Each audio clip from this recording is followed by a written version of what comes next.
San Francisco Bay Area, December 1968. The counterculture is alive. Hippies fill the streets. The summer of love is barely a year behind. But on a quiet stretch of Lake Herman Road in Benicia, California, something evil is about to awaken. A high school couple sits in a parked car. David Faraday, 17 years old. Bettye Lou Jensen, 16. It's their first date. They've pulled off the road to watch the stars. They will never make it home. A stranger approaches the car. He doesn't say a word. He simply raises a .22 caliber pistol and opens fire. Two teenagers, dead. No motive, no witnesses, no suspect. The killer vanishes into the winter night, and he is just getting started. Over the next 10 months, he will murder at least 5 people. He will claim 37 victims in taunting letters to the press. He will send coded messages that stump the FBI for over 50 years. He will call himself the Zodiac. This is the story of America's most infamous, uncaught serial killer, and the code no one could break. To understand the Zodiac, you have to understand the time. 1968. America is unraveling. Vietnam rages on television screens every night. Martin Luther King and Robert Kennedy, both assassinated within 2 months. In the Bay Area, the mood is electric, but also uneasy. And into that chaos, a predator emerges from the shadows. December 20th, 1968, Lake Herman Road.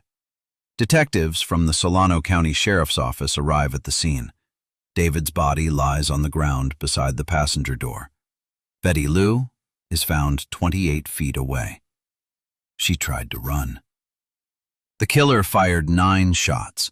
He left no fingerprints, no tire tracks, not a single useful clue. The case went cold almost immediately. The families buried their children. The community grieved. And for 7 long months, there was silence. Most people assumed it was a one-time tragedy. They had no idea what was coming next. July 4th, 1969, Independence Day. Just 4 miles from where David and Bettye Lou were murdered, the killer strikes again. Blue Rock Springs Park, Vallejo, California. A young woman named Darlene Ferrin pulls into the parking lot just before midnight. Beside her, a 22-year-old man named Michael Majot. They come here to talk, but they are not alone. A car pulls up behind them. It sits there, silent for nearly a minute. Then it drives away. A few minutes later, it returns. A flashlight beam hits the windshield, and then gunfire. Darlene is hit multiple times. Michael is shot in the face, the neck, the chest. Somehow, Michael survives. He will become the only Zodiac victim to give a detailed description of the killer. A white man, heavy-set, round face, wavy brown hair, light-colored shirt. But that's not the most chilling part. Less than an hour after the attack, a phone rings at the Vallejo Police Department. A man's voice, calm, clinical. "I want to report a double murder. If you will go 1 mile east on Columbus Parkway, you will find kids in a brown car. They were shot with a 9mm Luger. I also killed those kids last year. Goodbye." He knew about Lake Herman Road, details that had never been released to the public. The Vallejo police traced the call. It came from a gas station, 3 blocks from the police station itself. The killer was taunting them. And this was only the beginning. On August 1st, 1969, 3 Bay Area newspapers receive a letter. The San Francisco Chronicle, the Vallejo Times-Herald, the San Francisco Examiner. Each letter contains gruesome details from the murders, details only the killer could know. And each letter contains something else. A cipher. 3 parts, 408 symbols, Greek letters, weather symbols, astrological signs, a chaotic mix of codes that no one can read. The writer demands the cipher be published on the front page of each newspaper. If they refuse, he writes, he will go on a killing rampage. He will kill 12 people over the weekend. And he signs the letter with a symbol, a circle with a cross through it. The crosshairs of a gun scope. The Zodiac has announced himself. The newspapers face an impossible choice. Publish the cipher and give a killer a platform. Refuse and potentially cost innocent lives. They publish. On August 3rd, 1969, the Zodiac's cipher appears on the front pages of Bay Area newspapers. And within days, it is cracked. Not by the FBI, not by the CIA, not by military cryptographers, but by a high school teacher and his wife. Donald and Bettye Harden of Salinas, California. Betty's insight was simple but brilliant. She guessed the killer was an egomaniac and would begin his message with the word I. She was right. The decoded message begins with 4 chilling words. I like killing people. The full message is a disturbing rant.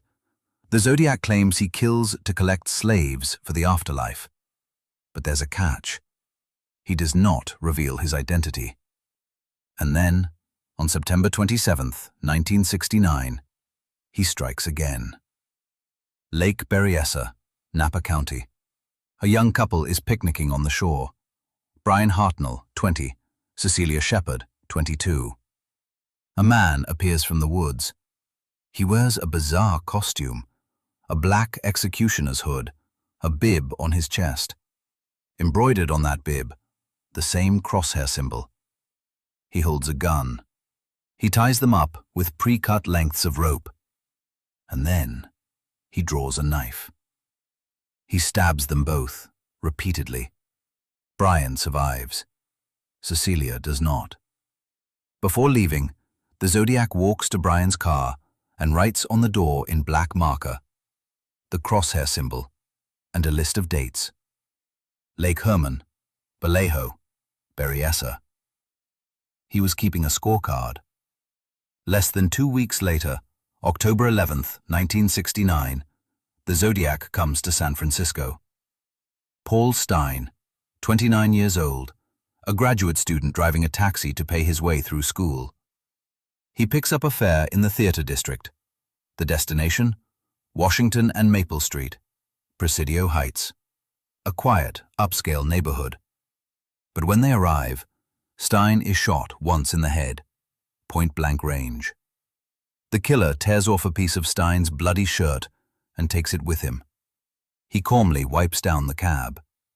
3 teenagers across the street watch him walk away into the fog. They call the police. Officers arrive within minutes, and then the unthinkable happens. A patrol officer stops a white man walking nearby and asks if he's seen anything suspicious. But the description had been radioed incorrectly. The officers are looking for a black suspect. The man says no and walks off into the night. Many detectives would later believe they had just spoken to the Zodiac himself. After the murder of Paul Stine, the Zodiac's letters became more frequent and more chilling. He mailed a piece of Stine's bloody shirt to the San Francisco Chronicle as proof. Then came the threats. On October 13th, 1969, he wrote, "School children make nice targets. I think I shall wipe out a school bus some morning. Just shoot out the front tire and then pick off the kiddies as they come bouncing out."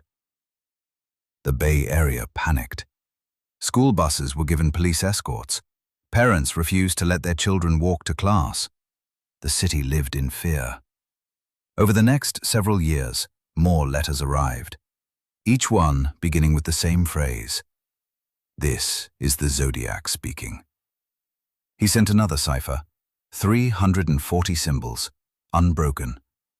He sent Halloween cards, greeting cards with threats scrawled inside. He claimed responsibility for murders he likely never committed. His final confirmed letter came in 1974. In it, he claimed 37 victims. Then, silence. So who was the Zodiac?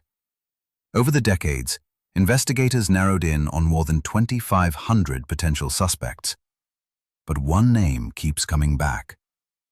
Arthur Leigh Allen, a former elementary school teacher from Vallejo. He matched Michael Mageau's description.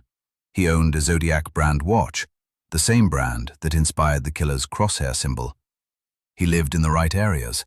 He made suspicious statements to friends. In 1991, police searched his home. They found bombs, code books, chilling writings. But the handwriting didn't match. The fingerprints didn't match. The DNA, inconclusive. Arthur Leigh Allen died in 1992. He was never charged. And then, in December 2020, 51 years after the Zodiac first wrote his ciphers, a breakthrough. A team of 3 amateur codebreakers from 3 different countries finally cracked the 340-character cipher. What did it say? I hope you are having lots of fun in trying to catch me. No name, no location, just another taunt from beyond. The Zodiac Killer was never caught. The case remains open to this day. His final cipher, known as Z13, a message of only 13 symbols, has never been solved. Somewhere out there, in a file, in a grave, in the mind of an old man who kept a secret until the end, the truth about the Zodiac is still hidden. He wanted to be remembered. He wanted his name in the papers. He wanted to terrify a city. And in that, he succeeded. David Faraday, Bettye Lou Jensen, Darlene Ferrin, Cecelia Shepard, Paul Stine. 5 confirmed victims, 5 lives stolen, 5 families still waiting for justice. The Zodiac wrote that he wanted slaves in the afterlife, but all he left behind was grief and a code no one could break.